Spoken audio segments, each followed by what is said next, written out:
ನೃತ್ಯ ಹಾಗೂ ಸಾಂಸ್ಕೃತಿಕ ಕಾರ್ಯಕ್ರಮಗಳ ಮೂಲಕ ಮನಸ್ಸಿಗೆ ಮುದ ನೀಡುವ ಆಳ್ವಾಸ್ ನುಡಿಸಿರಿಯಲ್ಲಿ ಜನರ ಆರೋಗ್ಯದ ಕಡೆಗೂ ಹೆಚ್ಚಿನ ಗಮನವನ್ನ ನೀಡಿದೆ.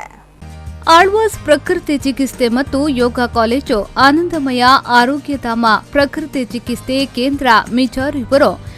ರಾಷ್ಟ್ರೀಯ ಪ್ರಕೃತಿ ಚಿಕಿತ್ಸೆ ವಾರದ ಪ್ರಯುಕ್ತವಾಗಿ ಪಥ್ಯ ಆಹಾರ ಚಿಕಿತ್ಸೆಯ ಸತ್ವ ಕೌಂಟರ್ ಅನ್ನು ತೆರೆದು ಮಧುಮೇಹ ನಿಯಂತ್ರಣ, ಕೊಲೆಸ್ಟ್ರಾಲ್ ನಿಯಂತ್ರಣ, ಹೃದಯದ ಆರೋಗ್ಯ ಕಾಪಾಡಲು, ಕೂದಲು ಉದುರುವಿಕೆಯ ನಿಯಂತ್ರಣ, ರೋಗ ನಿರೋಧಕ ಶಕ್ತಿ ಹೆಚ್ಚಳ, ಅಧಿಕ ರಕ್ತದೊತ್ತಡ ತಡೆ, ಕ್ಯಾನ್ಸರ್ ತಡೆಗೆ ವಿವಿಧ ರೀತಿಯ ಕಾಳುಗಳಿಂದ ತಯಾರಿಸಿದ ಜ್ಯೂಸ್ನಿಂದ ಥೆರಪಿ ಹಾಗೂ ತಜ್ಞರಿಂದ ಮಾಹಿತಿ, ಮಾಲಿಶು ಮತ್ತು ಸೌಂದರ್ಯ ಚಿಕಿತ್ಸೆಯ ಸ್ಪರ್ಶದ ಮೂಲಕ ತಲೆ ಮಾಲಿಸು, ಕೈಕಾಲು ಹಾಗೂ ಮುಖ ಮಾಲಿಶು ಹಾಗೂ ಯೋಗದ ಬಗ್ಗೆ ಮಾಹಿತಿ, ಯೋಗ ಥೆರಪಿಯನ್ನ ಮಾಡುವ ಮೂಲಕ ಮನಸ್ಸಿಗೆ ಮತ್ತು ಆರೋಗ್ಯಕ್ಕೆ ಉತ್ತಮ ಚಿಕಿತ್ಸೆಯನ್ನ ನೀಡುತ್ತಿದ್ದು, ನುಡಿಸಿರಿಗೆ ಆಗಮಿಸಿರುವ ಹಲವು ಜನರು ಈ ಚಿಕಿತ್ಸೆಯ ಪ್ರಯೋಜನವನ್ನ ಪಡೆದುಕೊಂಡರು.